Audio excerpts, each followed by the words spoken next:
Fala pessoal, está no ar mais um Mundo no Campus, programa que te deixa por dentro de tudo o que acontece aqui na Incomparável. Eu sou a Emily Santos. E eu sou o Diogo Moreira e nós somos estudantes de jornalismo da Unifor.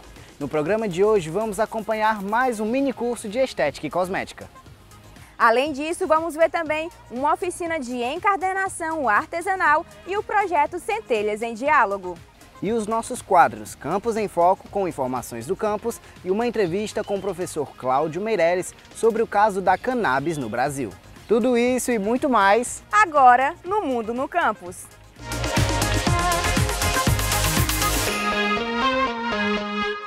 O projeto Centelhas em Diálogo visa debater e apresentar a vida e obra de artistas que fazem parte do projeto Centelhas em Movimento. Exatamente, Diogo. A iniciativa reúne pesquisadores e curadores no espaço Diálogos da Unifor. Quem conta mais pra gente é a nossa repórter Thaís Alcântara. O projeto Centelhas em Diálogo continua sua trajetória de aproximação entre a arte e o público no espaço cultural Unifor. O evento faz parte da exposição Centelhas em Movimento, coleção Igor Queiroz Barroso, além de encantar os visitantes com sua riqueza artística. Um projeto que foi pensado para que a gente pudesse se aproximar cada vez mais os artistas que estão aqui nessa exposição Centelhas em Movimento do público, né? E também gerar essa memória, né? Trazer esse registro dessa exposição que reúne essa coleção importante de obras de arte, né? Essencialmente arte moderna. O encontro reserva um debate com o renomado curador e crítico de arte Lucas de Lacerda. A discussão promove uma imersão na vida e obra do artista cearense Leonilson. O pintor deixou um legado significativo na arte brasileira por meio de desenhos, bordados e esculturas. Eu preparei essa fala com muito carinho, assim, com muita vontade, com muito desejo, assim, de falar de Leonilson, assim, que é um artista tão instigante e tão apaixonante e que eu acho que fico muito feliz em poder compartilhar ele com vocês aqui no Espaço Cultural Unifor, retornar novamente aqui, que é uma instituição que eu também já nutro com um carinho muito grande, já pude dar aula na pós-graduação, também mediei as conversas com os artistas da Unifor Plástica 2023, então voltar agora para falar de Leonilson, para mim, é uma felicidade muito grande. Na exposição Centelhas em Movimento, em cartaz no Espaço Cultural Unifor, os visitantes exploram a mostra que abriga um acervo de 190 obras. A coleção de Igor Queiroz Barroso realiza um passeio pela época da vanguarda modernista até os talentos contemporâneos. É um acervo bastante importante aqui do Ceará, de um colecionador cearense, né? E a gente se orgulha muito de ter um acervo dessa qualidade aqui no Ceará. E a ideia dessas conversas que estamos fazendo aqui é para que a gente possa aproximar cada vez mais esse espaço cultural da Unifor do grande público, né? Dos alunos da cidade de Fortaleza, das pessoas que gostam de arte, né? Das que têm interesse, mas às vezes não vêm muito ao museu. Né? Então, é para todos. Cada vez mais a nossa proposta é que essa arte chegue de forma muito tranquila, muito palatável para todas as pessoas. Não precisa entender de arte para entrar no museu, muito pelo contrário. Nos meses de maio e junho, o curso de Estética e Cosmética da Unifor realiza mini-cursos totalmente gratuitos e abertos para o público, com temáticas relevantes e atuais do mercado. O tema para esse mini-curso foi o de Cosmetologia aplicada a clareadores faciais, com o propósito de tirar as principais dúvidas sobre os clareadores faciais e os cuidados com a pele no dia a dia. Isso mesmo, Diogo. Além de preparar os participantes e alunos para o mercado. Eu mesma fui conferir tudo e mostro agora para você.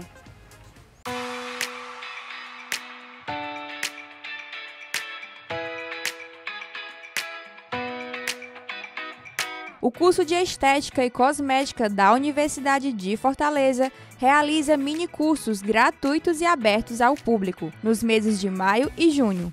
As formações, ministradas por profissionais de renome, contemplam temáticas que estão em alta no mercado de trabalho, unindo a teoria com a prática.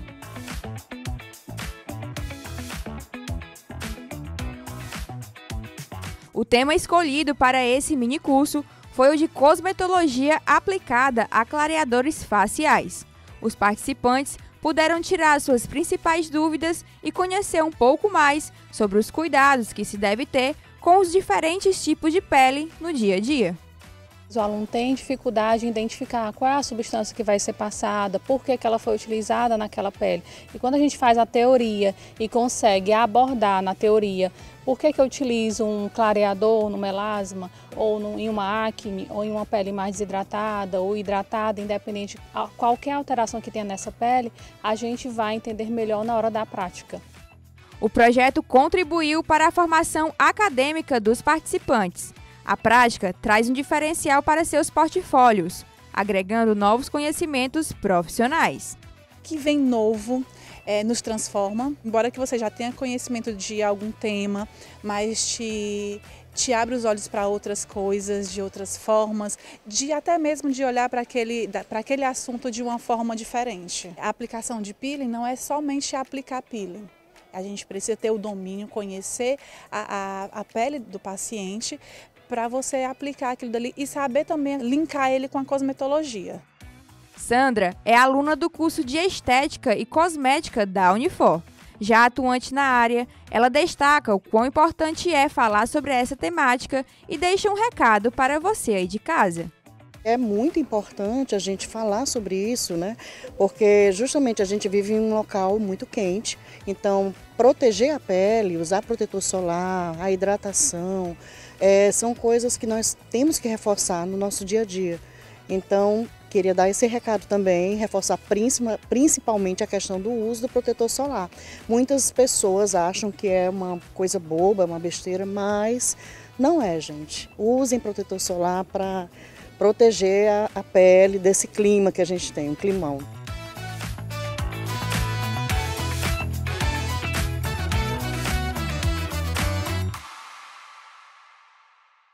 A terceira edição da Mostra Olhar acontece até o dia 31 de maio e com o tema Memórias Gráficas de Fortaleza.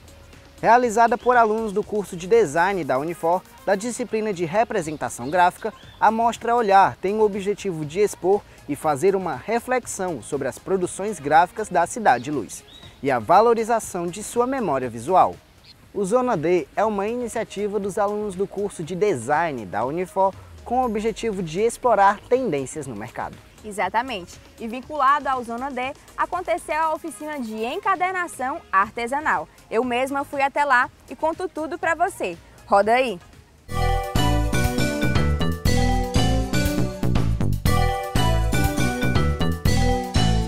Você conhece o Zona D? O Zona D é um projeto pensado e organizado por estudantes do curso de Design da Unifor. A iniciativa explora temáticas que são tendências no mercado de trabalho. Desta vez, a ação promove uma oficina de encadernação artesanal, voltada para os alunos do curso de desenho da universidade. O Zona D é um evento criado de alunos para alunos com foco no mercado, sabe? A gente vai atrás dos interesses dos alunos e a gente traz pessoas do mercado que atuam há um tempo, que fazem parte desse mercado e a gente traz para os alunos. A gente trouxe o curso de desenho com a oficina de encadernação, então a gente foca no que os alunos querem, a gente traz essas pessoas e já serve para o nosso portfólio, né? Porque nós alunos que criamos os eventos para nós alunos, então é legal fazer parte disso e criar isso. A oficina contou com a participação da designer e artesã Thalita Kézia. Os estudantes puderam conhecer um pouco mais sobre o princípio da encadernação, desde as técnicas de produção ao manuseio das ferramentas básicas. A gente vai ver o princípio da encadernação, entender quais são os materiais básicos que a gente utiliza, como utilizá-los e como fazer um caderno. Que aí hoje a gente vai aprender a encadernação cópita. Então eles vão aprender a como fazer seus próprios cadernos, a costura, qual o papel melhor para desenho, qual o melhor caderno para eles poderem costurar, fazer seus próprios cadernos, caso eles queiram, é isso. O projeto contribui para a formação acadêmica dos estudantes. A prática traz um diferencial para seus portfólios, agregando conhecimentos profissionais e artísticos. Pode agregar de várias maneiras, desde a própria criação manual, uma forma de apresentação diferenciada dos portfólios dos próprios estudantes, como para utilização em projetos futuros mesmo, projetos de design gráfico futuros. Eu gosto de sempre agregar no meu conhecimento, principalmente que é o desenho. Eu sempre fico rabiscando as coisas e eu sempre busco aperfeiçoar cada vez mais o meu traço. Então, é uma forma também de networking, além de aprender. Além de aperfeiçoar o meu traço, eu sinto que vai agregar muito no meu portfólio, porque como eu posso, eu desenvolvo, né? E eu vou desenvolvendo um traço próprio meu. Então, acho que isso agrega no sentido de eu criar meu próprio traço como artista.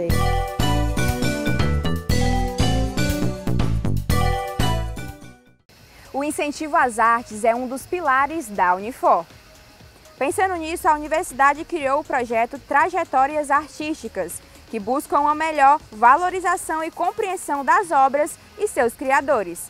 A Vice-Reitoria de Extensão e Comunidade Universitária, por meio da Divisão de Arte e Cultura, realiza diversas ações durante os meses de maio e junho, no Espaço Cultural Unifor.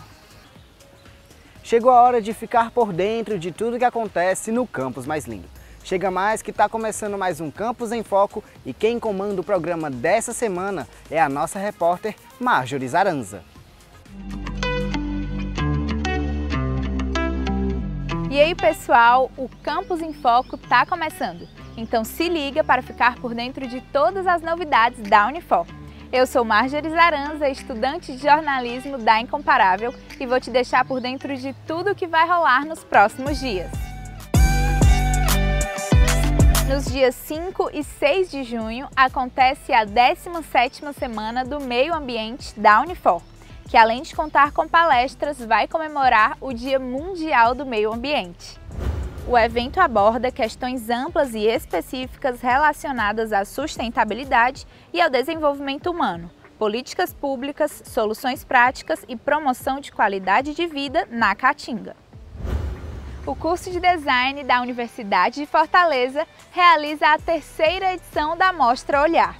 O evento é realizado pelos alunos da disciplina de representação gráfica. O tema central será a memória gráfica de Fortaleza. O objetivo é proporcionar um espaço de exposição e reflexão sobre as produções gráficas.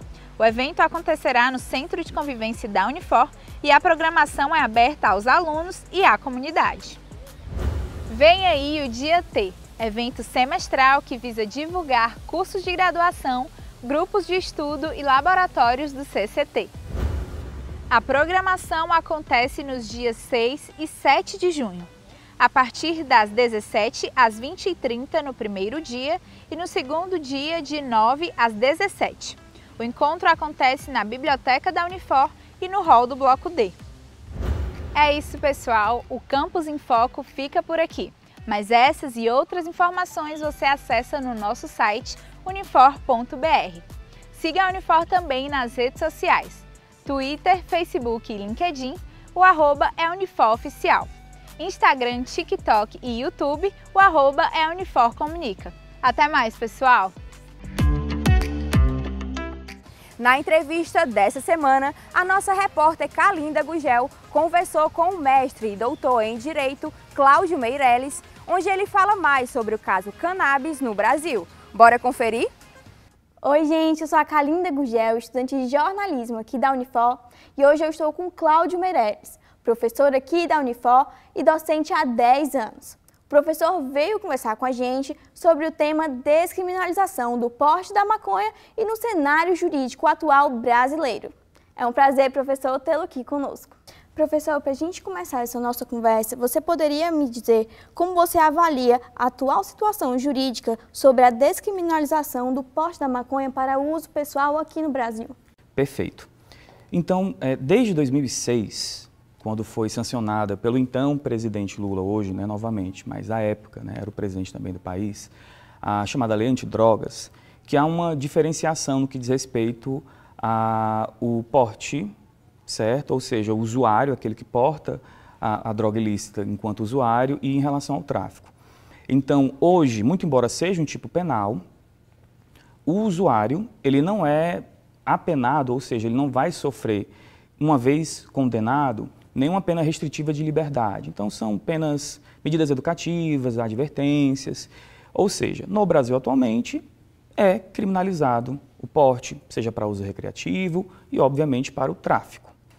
O que nós temos também é um debate, tanto no campo do Poder Judiciário, mais precisamente no Supremo Tribunal Federal, como no Congresso Nacional, né, local onde está tramitando uma proposta de emenda à Constituição, a respeito ou da descriminalização do porte para uso pessoal, ou até mesmo de tornar a regra de criminalização ainda mais rígida. Então, estamos no momento de uma certa tensão entre os poderes no que diz respeito a essa temática.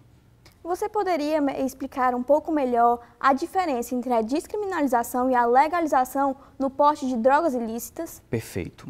Essa diferença ela é fundamental para a gente poder continuar com a nossa conversa.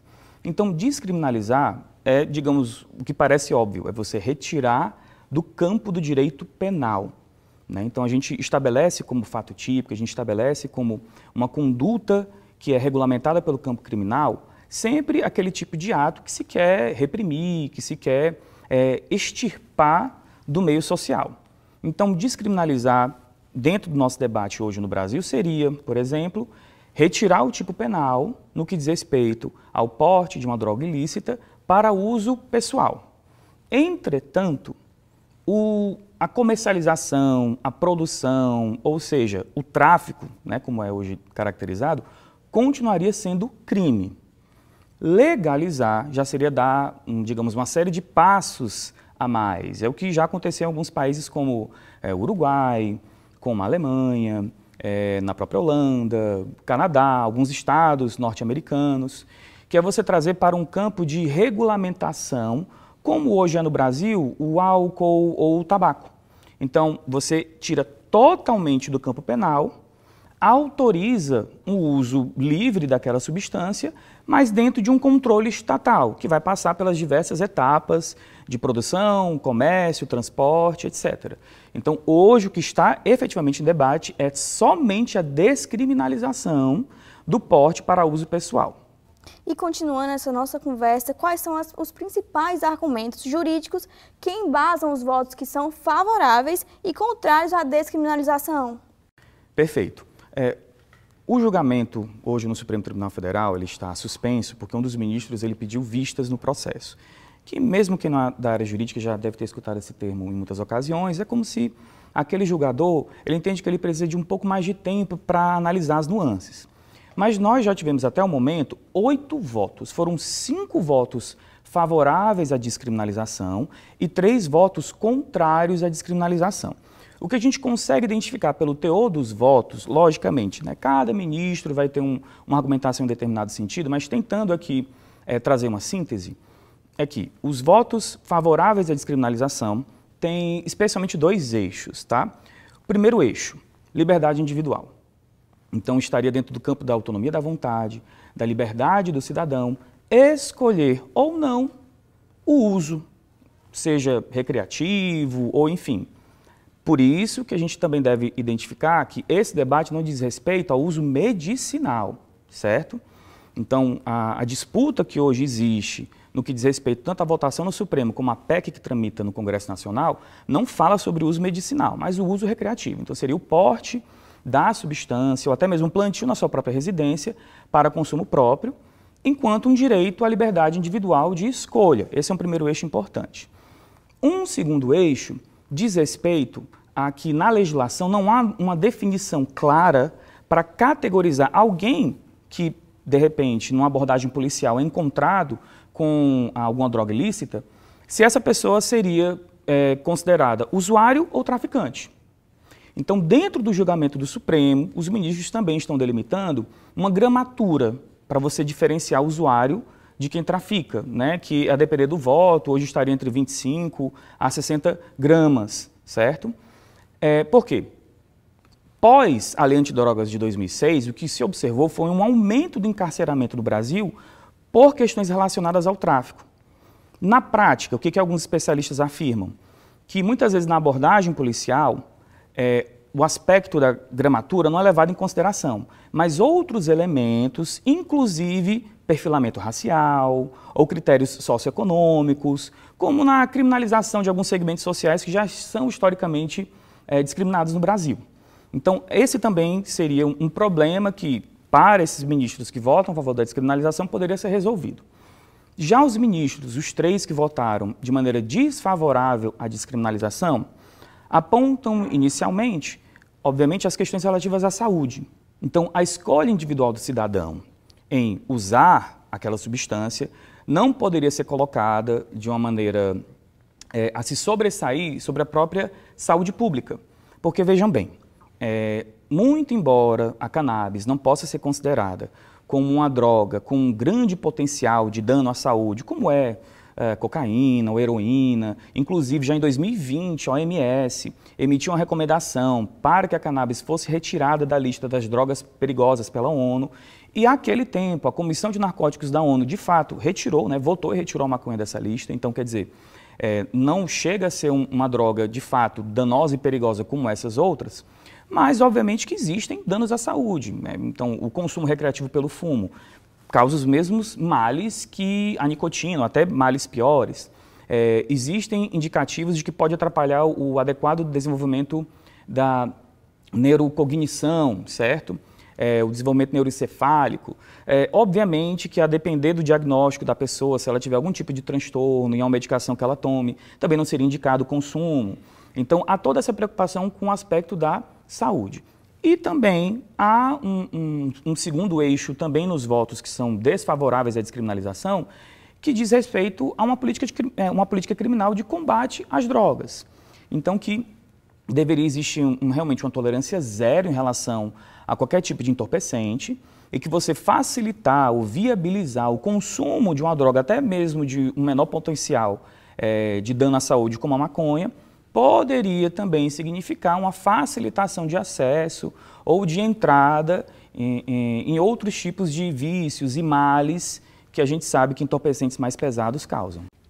E quais seriam os impactos sociais e legais caso o STF decida descriminalizar?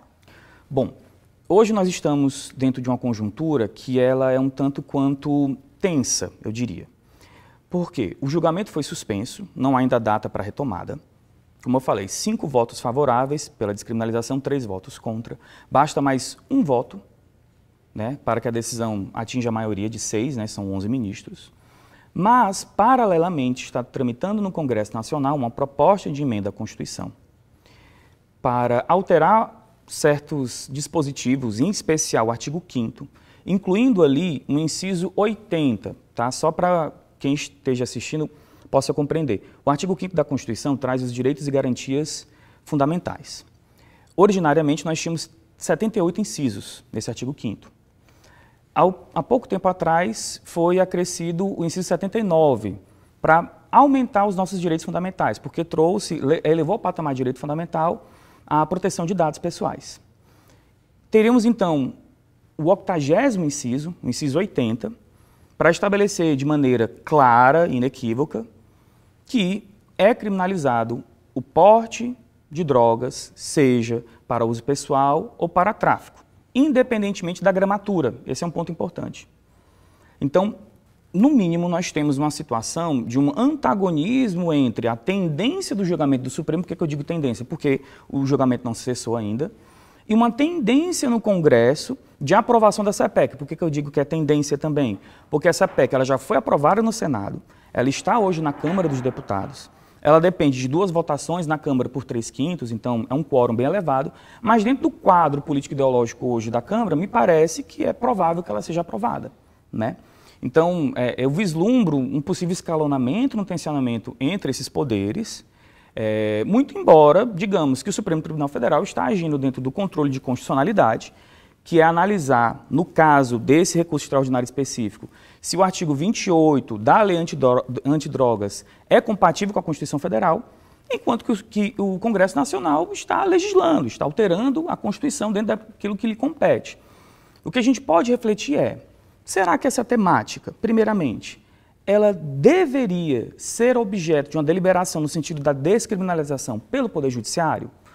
Ou realmente cabe ao Legislativo regular esse tipo de questão? Outro ponto, faz sentido, do ponto de vista da estrutura normativa, você incluir uma determinação de criminalização total no artigo 5º da Constituição? Será que essa é a melhor técnica legislativa? Ou é uma espécie realmente de contra-ataque do legislativo em face do judiciário para dizer que nós aqui estamos demarcando o território?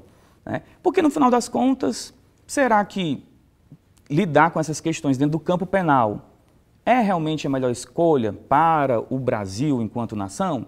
Ou será que se trata de um aspecto mais voltado para a saúde pública, ou até mesmo para a liberdade individual mesmo? Enfim, então é um tema bastante complexo, existem muitas camadas. E para finalizar a nossa entrevista, quais seriam os principais desafios na implementação de uma política de descriminalização no cenário atual, considerando o jurídico e o policial? Perfeito. Então, assim, também recentemente nós tivemos uma decisão do Supremo Tribunal Federal, extremamente importante, no que diz respeito ao perfilamento racial, né, de que não pode uma abordagem policial ser definida em aspectos fenotípicos, em questões relacionadas, por exemplo, à raça, né? Então, ou seja, uma tentativa de identificar outros elementos que realmente caracterizem uma suspeita, certo, mais robusta. Então, para que um tema dessa natureza tenha chegado ao Supremo, significa que nós temos, sim, uma problemática, uma ferida aberta hoje no Brasil, de criminalização da pessoa pobre, de uma sobrecarga, certo, no sistema penitenciário, até mesmo, né, de muitos indivíduos que talvez precisariam ter um outro tipo de abordagem, inclusive no aspecto da ressocialização, da reinserção na sociedade. Então, é uma ferida aberta e é um problema que, na realidade, remonta a algumas décadas, que também não será solucionado de uma maneira célere, né? Por outro lado, devemos compreender o seguinte, que a descriminalização do uso de qualquer tipo de entorpecente, muito embora passe pelo debate do direito individual, tem sim consequências para a saúde pública. Afinal de contas, não é como se você fosse tomar um chá de camomila, digamos assim, né? Ao passo que o álcool causa danos à saúde, a nicotina causa danos à saúde, inclusive medicamentos que são vendidos em farmácia sem prescrição médica, diante do seu abuso, também podem causar danos muito sérios à saúde. Ou seja, será que o combate, a guerra contra as drogas, tem uma efetividade mais adequada, trazendo ainda assim uma repressão mais contundente a quem utilizaria aquela substância apenas para uso pessoal?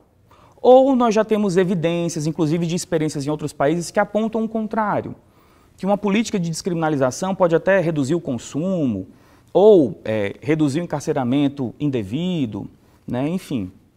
Então, a decisão do STF por si só não resolveria o problema. A gente ainda demandaria de uma manifestação do Congresso Nacional para regulamentar de forma mais definitiva, né? Mas a tendência seria que já nessa decisão fosse estabelecida, inclusive, a gramatura, como eu falei, certo?